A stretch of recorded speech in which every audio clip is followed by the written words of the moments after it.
মঙ্গলবার বিকেল ৩টায় ঊনকোটি জেলা কৃষি বিজ্ঞান কেন্দ্রে জৈবিক উপায়ে খরগোশ প্রতিপালন প্রশিক্ষণ এবং বিতরণ কর্মসূচির আয়োজন করা হয়।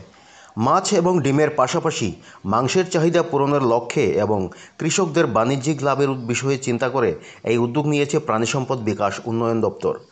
খরগোশের মাংস অত্যন্ত সুস্বাদু এবং পুষ্টিকর। এতে রয়েছে হাই প্রোটিন এবং লো কোলেস্টেরল, যা আমাদের স্বাস্থ্যের জন্য অত্যন্ত উপকারী।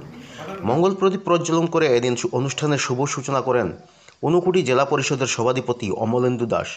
এছাড়াও উপস্থিত ছিলেন চণ্ডীপুর পঞ্চায়েত সমিতির ভাইস চেয়ারম্যান বিনয় সিংহ, কুমারঘাট পঞ্চায়েত সমিতির সদস্য শুভ্রেন্দু দাস, ঊনকোটি জেলা প্রাণিসম্পদ বিকাশ দপ্তরের উপ অধিকর্তা রাহুল ধরপুরকায়স্থ, সমাজসেবী মিলন দে সহ অন্যান্যরা। উক্ত কর্মসূচিতে ২৬ জন সুবিধাভোগীর হাতে উন্নত প্রজাতির ৩টি করে খরগোশ এবং বিভিন্ন ধরনের উন্নত মানের সবজি বীজ তুলে দেওয়া হয়। খরগোশ প্রতিপালন মাংসের চাহিদা পূরণের জন্য একটি লাভজনক ও সহজ উপায় হতে পারে। খরগোশ খুব দ্রুত বৃদ্ধি পায় এবং তুলনামূলকভাবে কম খরচে পালা যায়। এই প্রাণীটি ছোট ও কম জায়গায় প্রতিপালন করা যায়, ফলে এটি শহুরে ও গ্রামীণ উভয় পরিবেশেই সহজে পালনযোগ্য।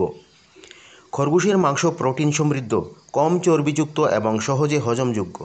বাজারে চাহিদাও বাড়ছে, তাই সঠিক পরিকল্পনা ও যত্নের মাধ্যমে খরগোশ প্রতিপালন করে কৃষকরা ভালো আয় করতে পারে বলে উপস্থিত বক্তা এবং পশুবিজ্ঞানীরা তাদের মত প্রকাশ করেন। এখানে মেইনলি 5 প্রজাতির র্যাবিট আনা হয়েছে স্যার। তো এই 5 প্রজাতির মধ্যে আমি ডিটেলসে কইতাম না, কারণ বিশ্বজিৎ স্যার অলরেডি ক্যাপচার করে ফেলছে। তো এই 5 প্রজাতির মধ্যে কোনটা বেশি বেস্ট হইব স্যার আমাদের ক্লাইমেটিক কন্ডিশনের মধ্যে, সেটাও আমরা একটু অ্যাসেসমেন্ট করব। ওইটা আমরা নাম্বার 1 প্রায়োরিটি। আর সেকেন্ড হইল স্যার পপুলারাইজেশন অফ র্যাবিট মিট। সবাই জানে যে এসে প্যাট তো সবাই রাখি আমরা র্যাবিট, কিন্তু র্যাবিট মিটের সম্বন্ধে খুব কম মানুষ জানে। আগেও তো ব্রয়লার চিকেন কেউ খাইতো না, এখন তো সব রেস্টুরেন্টের মধ্যে ব্রয়লার চিকেন পাওয়া যায়। তো ওই রকম আমরা যাতে র্যাবিট মিটটারে পপুলারাইজ করতে পারি। রিজন কারণ র্যাবিট মিট দেখা গেছে ইন রিসার্চ পেপারের মধ্যে যে র্যাবিট মিট প্রোটিন পার্সেন্টটি কিন্তু অনেক বেশি। আমরা মাংস কোন কারণে খাই? প্রোটিন যেহেতু বেশি থাকে মাংসের মধ্যে, এই কারণে আমরা খাই। সো অন্য মাংস রেখে যদি আমরা কম্পেয়ার করি, তো র্যাবিটের মাংসের মধ্যে প্রোটিন পার্সেন্টেজগুলো অনেক হাই থাকে। অ্যান্ড আরেকটা জিনিস হয়েছে, স্যার তারাও মেনশন করেছে, কোলেস্ট্রল লেভেল কিন্তু খুব কম থাকে। আমরা সবাই জানি যে আজকাল আমরা সবাই হেলথ কনসিয়াস হয়ে গেল, সবাই হেলথ কনসিয়াস, হার্ট ডিজিজ, ওইরকম কোলেস্ট্রল যাতে আমরা অ্যাভয়েড করতে পারি। তো rabbit is a alternative source. আমরা র্যাবিট মিটের মধ্যে লো কোলেস্ট্রল পাই, লো ফ্যাট পাই। সো যারা হার্ট ডিজিজ, যারা প্রবলেম থাকে, তারাও এই মিটটা কনজিউম করতে পারে। আর আরেকটা ইম্পর্টেন্ট জিনিস, যারা হাই বিপি পেশেন্ট যারা রয়েছে, হাই বিপি আমরা কোন সময় হয়? যখন অনেক সময় পাওয়া হয় না যে আমরা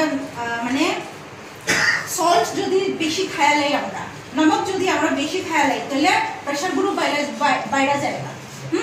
আর যদি আমরা মাংসের মধ্যে যেহেতু অলরেডি সল্ট আছে, নমকও যদি আমরা অ্যাড করি, তো ওই সল্টের পরিমাণটা বেশি হয়ে যায়। কিন্তু র্যাবিটের মধ্যে ওইরকম কোনো সময় হইতো না। র্যাবিটের মধ্যে সোডিয়াম পার্সেন্টেজ কিন্তু অনেক কম থাকে। সো যারা হাই বিপি পেশেন্টগুলা, তারাও এই র্যাবিট মিটগুলো খাইতে পারে। হ্যাঁ, সোডিয়াম কিন্তু অন্য মিটে বেশি থাকে, র্যাবিটের মধ্যে সবচেয়ে কম থাকে। তো যারা হাই বিপি পেশেন্ট, তারাও এই মিটটা প্রিফার করতে পারে। সেকেন্ড